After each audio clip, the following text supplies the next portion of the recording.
Story 1. Am I wrong for being uncomfortable with my husband's friendship with his coworker? Throw away because he knows my username. Edited with name so it's easier to read. No update as of yet because I think about decisions before implementing them. Also, we started couples therapy in September, so it hasn't been that long. Full story. Coworker, 24 female, we will call her Debbie, started working with my husband, 35 male, we will call him Charlie, 2 years ago. Last September, I met her for the first time at a wedding of 2 of their coworkers. She sat behind us. The girl getting married does not like my husband, but he's on the same shift and the whole shift was invited to the wedding. The girl getting married had called Charlie a snake to Debbie in casual conversation. They are not friends and Charlie is generally a good person in my opinion, so that is not a red flag to me. Debbie told Charlie about this. So at this point, it's a running inside joke that I was privy to. Back to the wedding. Charlie texts Debbie snake and Debbie mouths stop, all flirty. I did think it was flirty, but thought that may just be her personality. Fast forward to the shift Christmas party last year. We have been hosting shift Christmas parties at our house for 2 years. The whole shift was there, but Debbie brings her twin sister as her +1. One thing about their job is it's a male-dominated field, but I am friends with a few of his coworkers' wives. So during the party, all the women were hanging out except Debbie and her twin sister. She was hanging with the guys. I just assumed it was because she didn't really know most of the women. No big deal. But the next day, she sends Charlie a couple of photos that she had snapped of him without his knowledge. The photos were accompanied by the text, "Why did I take these, LOL?" He showed me this and his response, which was pretty PG, but I did remark something along the lines of, "LOL, I think she has a crush on you." He brushed that off. Fast forward to February. His coworkers are all in their 20s and they convince Charlie to get Snapchat. I've never been a fan of Snapchat and Charlie has never had any form of social media except Reddit. After he gets Snapchat, I notice he's on his phone a lot more. I am naturally a nosy person and I realize that is a flaw of mine, so I notice that he's beginning to talk about Debbie more, and I start questioning who he is chatting with. One thing I noticed is that every single time he works overtime, she snaps him and asks him if he is working, or she will ask if he worked it the next day. I tell him she's starting to make me uncomfortable. He brushes that off. March. We go to a new coworker's house on a Wednesday night for a dinner party. None of the wives that I'm friends with are there. I also have to work on Thursday, and no one else does. Before we go to the party, we discuss leaving at a reasonable time.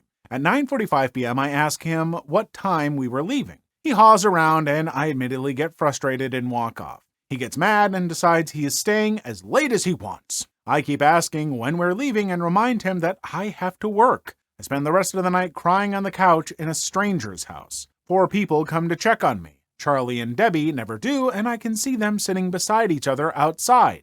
Edit, we end up leaving the party at around 1:30 a.m. May, we go to a hot air balloon festival an hour from our home. He sees her on Snapchat story that Debbie is about 30 minutes away. He tells her where we are and asks her to meet up. I'm not really privy to this conversation, except that I asked him who he was talking to, and it was her. We get in an argument and leave before she arrives, and then he tells me that's what they were talking about.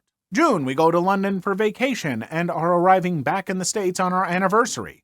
I posted a super cute slideshow. Debbie sees it. Debbie then snaps at Charlie about someone breaking into her car. I express that I think it is weird.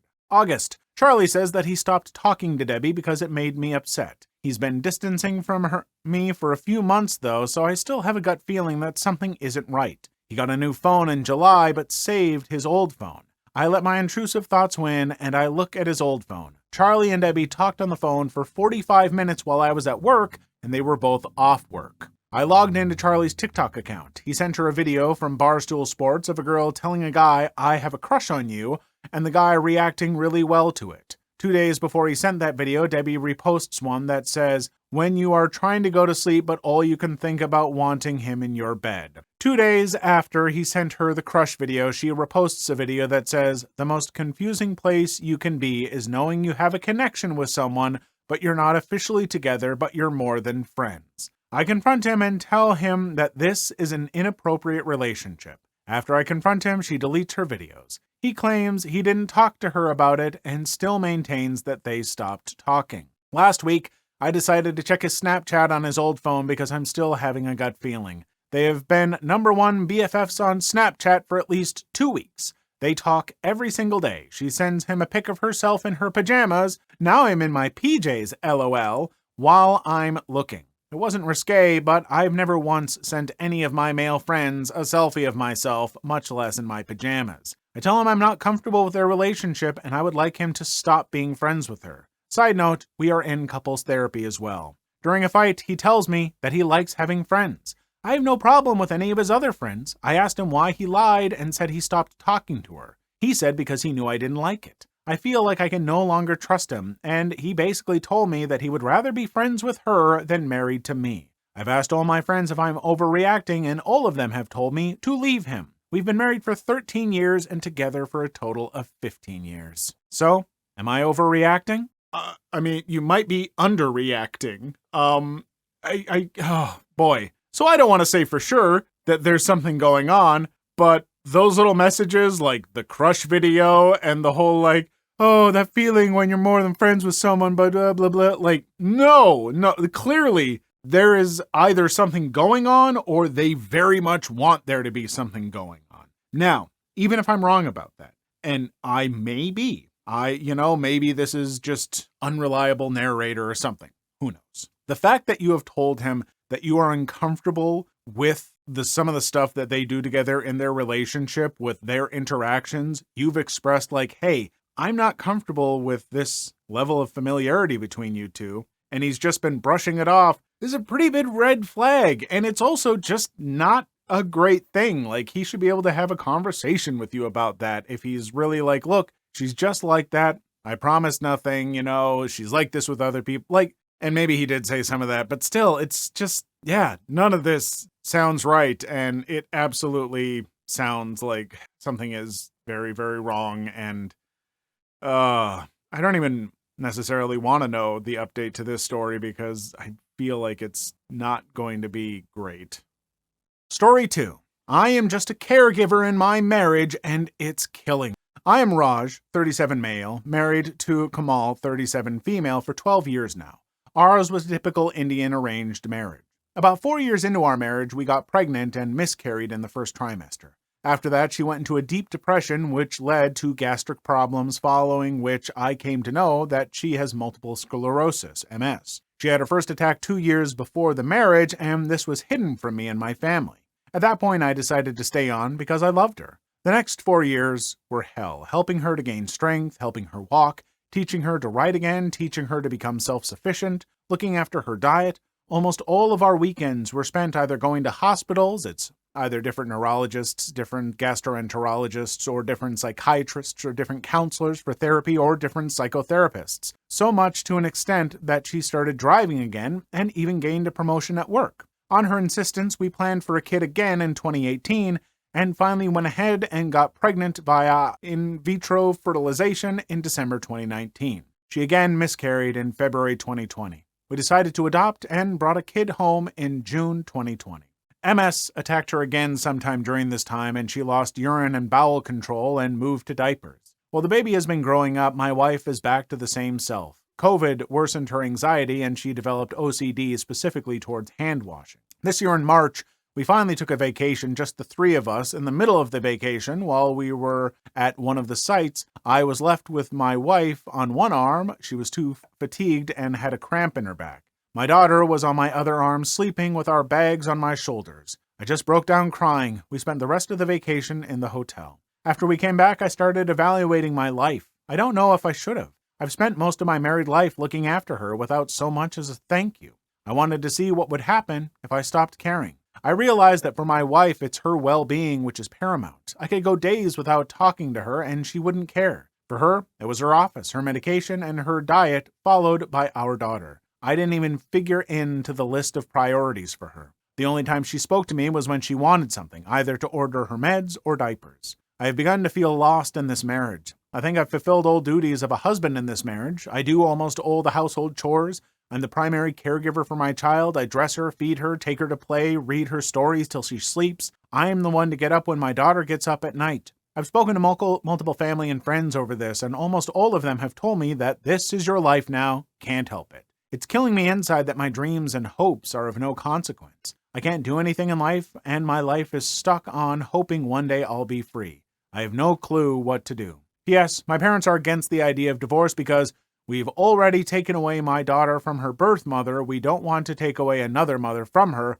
which my mind is reading as, we're okay sacrificing you.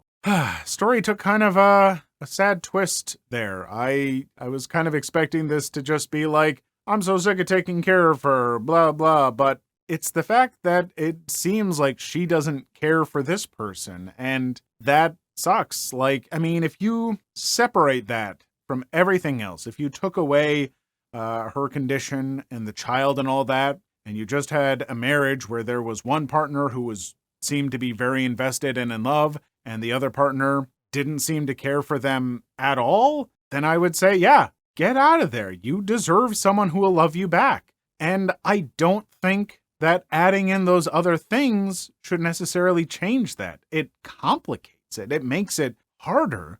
But at the same time, like, to be in a relationship where your partner just doesn't seem to care about you at all, like, I would maybe bring it up, maybe try and seek counseling. Maybe she's just struggling because of the things that she's gone through and she's having trouble expressing stuff because of depression or whatever. There may be ways to deal with that kind of stuff.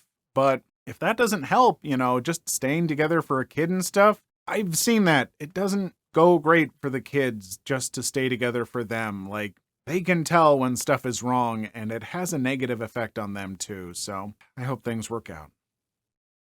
Story 3. Today I effed up into accidentally tricking an old woman into thinking I'm a homeless orphan. Not today, but you get the point. I, 13 female, sometimes choose to leave the house without makeup and in sweats. Now that is exactly the choice I made when my little brother and dad dragged me to a pumpkin patch 2 towns over. Being a very bored teen and being familiar with the area as this was the town I grew up in, asked my dad if I could wander around the shopping center 2 parking lots down from the pumpkin patch. He let me, and I decided halfway there that I should sit down on the sidewalk and fix my hair. I propped my phone up on a flower pot and began to make myself look like less of a mess. I'm so consumed in my hairstyling that I barely notice the car pulling up into the space next to where I'm sitting on the sidewalk. When I do notice, I very rationally think, oh, okay, there's a person about to get out of their car, which is expected because I'm on a sidewalk next to a parking lot. I, however, did not expect this woman to get out of her car and immediately try to converse with me. Her first words to me were,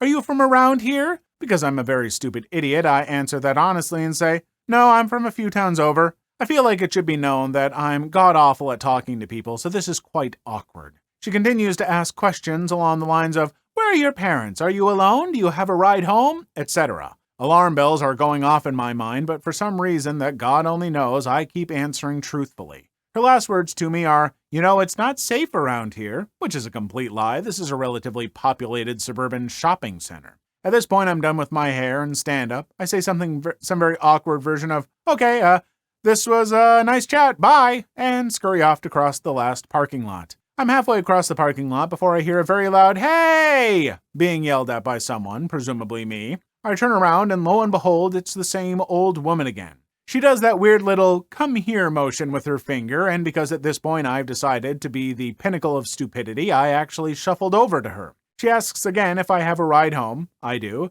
and she refuses to take yes for an answer. She handed me $20, and the first 2 thoughts that popped into my head were, "Oh sweet, $20, and holy crap, this $20 is laced, I'm about to get trafficked." I'm absolutely horrified at this point because I realized that she parked next to me with the sole intention of talking to me and then got back into her car to give me $20. But because I'm a broke 13-year-old, I took the money and ran. Like, literally running. Before anyone calls me stupid or dramatic, I've had the fear of being trafficked or kidnapped hammered into my soul since I was like 8 from my mom, so my panic was more than justified. So, what did I do after that? I quickly walked into the nearest Safeway, walked around for like 10 minutes devising a plan, and then ultimately decided to get a Mexican Coke to use as a potential self-defense method. My thought process was, I can either break the glass and use it to stab, or I can swing it around in the bag.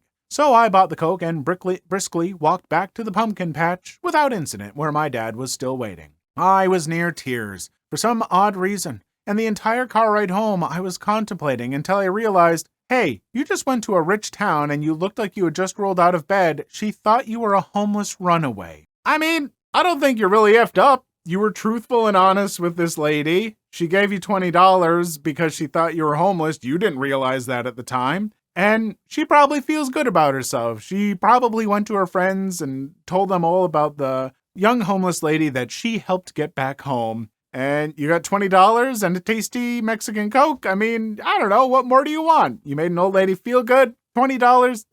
It's nothing big for her. And, I mean, do be careful talking to strangers. I don't know if I want to say that, like, if there's anyone I wouldn't be as scared about getting, kidnapped, trafficked, a little old lady, not someone I'd be super concerned with, but I don't know, you're 13. Maybe when you say she's an old lady, you mean she's in her 40s, and that thought hurts me. That thought hurts me real deep. Story 4. I just blew up at my family, and I have honestly never felt better. For some background, I, 25 male, am the only male in my family, not including my son and nephews. Over the years, I have often been the forgotten one in the family, or the one who's expected to just give things up for others. However, more often recently, it has been the constant need for favors, from building furniture to sorting out different technology to being the adult figure in an event for the younger ones due to them being unable to make it. For example, when growing up, I would often be left home alone while the others in my family went out for meals or for a girls' day, once also being left with other family members so that they could go on holiday without me. Or I would be expected to take my dad's old clothes, he lived separately from my mom, while my sisters got brand new everything, from clothes to big trips to having their prom entirely paid for while I had to stay home during prom. So on to what caused me to blow up. Yesterday was Father's Day. As mentioned, I have a son myself, and since I am the only male, I am also the main role model for my nephew. I do not wish to sound whiny, but this is now the 4th year in a row that I've been completely forgotten about. I'm a simple person, so I do not expect nor like big celebrations or gifts. I just wanted a simple message saying Happy Father's Day. Now, I would usually be able to ignore this and move on. However, Mother's Day in our family has always been a huge event with constant gifts, meals, etc. Wishing for a simple message seemed so small in comparison, so I didn't feel like I was asking too much. It was not as if they had completely forgotten about it, as various members of the family posted about Father's Day, including little posts for those who have unfortunately passed away or are no longer part of the main family unit, like my father. So this ended with me blowing up at my family for constantly asking me for favors and to make sacrifices when I can't even get the smallest bit of acknowledgement in return. Honestly, I said a lot of things that I've been holding on to for the longest time, and I don't think I've ever felt better getting it off my chest. I don't think I can blame you. That sounds like it would really wear on a person over years, and to constantly be left out of like trips and outings and stuff like that because you're the boy, like they might not realize they're doing it, but they should. That kind of stuff is going to build up and wear on you. Now, exploding on them and just yelling at them and getting it all out there, it might not be the best way to do it, but like I said, I can't blame you for that happening. And hopefully they take it to heart and realize that, hey, you're a person too. You deserve love and acknowledgement and all that kind of stuff. You can't just be the stoic guy who's here to help them out and nothing else. Good day to you, sir. Like, come on. So, yeah, good for you. Story 5.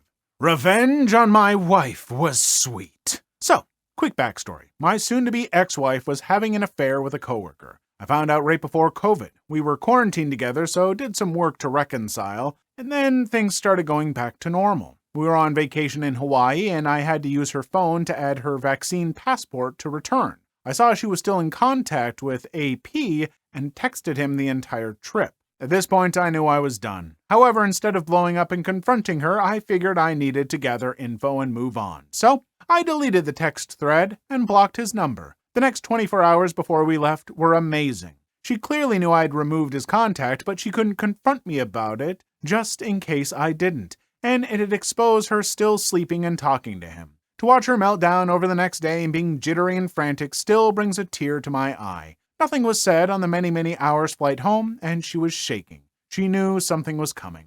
Anyway, I waited 3 more days so I could set myself up to leave, and got the rest of those texts and hidden messages she had elsewhere. I'm just proud of myself for being calm, cool, and collected at probably the most painful moment of my life. She is but a memory now, and I have happily moved on. Sometimes I get a little bit snippy when there are these, people, breaking up with cheaters and stuff like that when they go for really vicious revenge, because I'm just like, come on, you loved this person, and it almost feels like you're waiting for an excuse to just be evil and get the worst revenge possible. And I sometimes do think it goes a little far, as much as I think cheaters are kind of asking for it. But this one, I mean, yeah, you were doing a thing on her phone, trying to help her out with stuff, caught her in the act, and we're just like, all right, just let her, you know what? She made her bed, and I'm going to let her lie in it in the most uncomfortable way possible. Like, if this is revenge, perfect. No notes. This is how it should be done. You know what? The